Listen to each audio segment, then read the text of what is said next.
Good morning. Good morning. I hope this is working. I think it is now. Good morning. I hope you're safe and well because that is the most important thing. Well, as you can tell, autumn has arrived here, 1,100 feet above sea level in the South Pennines. And I hope you're staying safe and warm. Remember, you can always have a hot water bottle and an extra jumper in case you don't want to put the heating on just yet. Right, what have we got for you today? Well, first of all, there's been an issue with, or a new issue rather, on the MCL opinion list that's come out from the HSE. And that reminded me, I'm getting slightly confused between the technical reports published by the HSE and the MCL opinions. Now, Alison, my colleague, reminded me, actually, there's information about this on the HSE website, link going in below. And what happens is, first of all, there's a discussion and feedback. Then the technical report is published. And then we have the MCL, the agency opinion, that's the HSE's opinion. Now, within a year, that has to go to the Secretary of State. We think it's Secretary of State of the Environment. Not quite sure. And they will then, within a year of the MCL opinion being published, they will issue a statement about whether it's coming in or not. And once that's done, then it's actually legal and it's brought in and there's a phasing period and so on and so forth. Now, what we've heard is that the HSE hope to do this once a year. So we've got a lot of technical reports and also a lot of opinions sort of backed up in the process. Whether this is going to take place later on this year or early next year, we're waiting for the first time for it to happen. Once we know that, then we should, in theory, have a time of year when we can look forward to the mandatory classifications coming out for the UK. So hopefully we will have some clarity by the end of this year on when the process is due to happen. But at the moment where we are is, if you've got something that has an opinion on it, that means it's likely to come into the UK and you have data to back it up. For example, something's going through in the 17th ATP, like citric acid, as Gabriela Sibilla of Flashpoint SRL asked me about just yesterday. Hello, Gabriela. Then if you've got data to back it up, there's nothing stopping you bringing in something that is more severely classified than the MCL opinion, than the current MCL or current non-MCL in the UK.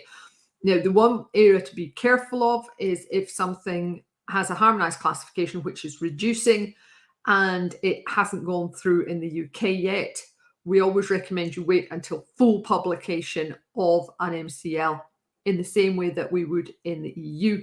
If you've got an existing hazard harmonised classification and it reduces, wait until it's published before you go ahead, even if you have the data.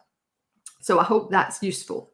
Now, what I do want to remind you about with ECHA is, if you are interested in the feedback period on the new hazard classes proposed by ECHA, I'm just going to put the link in.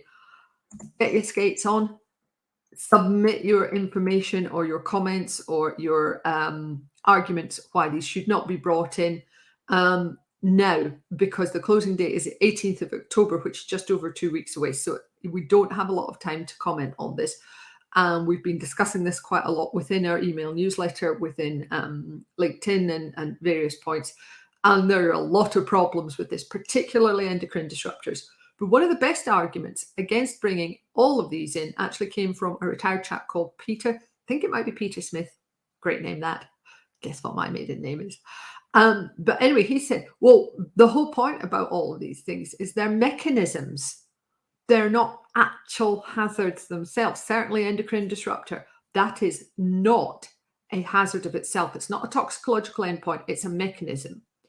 So why would we need a mechanism to have its own hazard class? Answer, we don't. There is more of a case for PBT, VPVB, and PMT, no sniggering at the back, VPVM, as being hazards in their own right, but not for endocrine disruptors. So especially if you're in the EU, make your case to ECHA and the European Commission now. So now then, what else was I going to witter on about today? Right.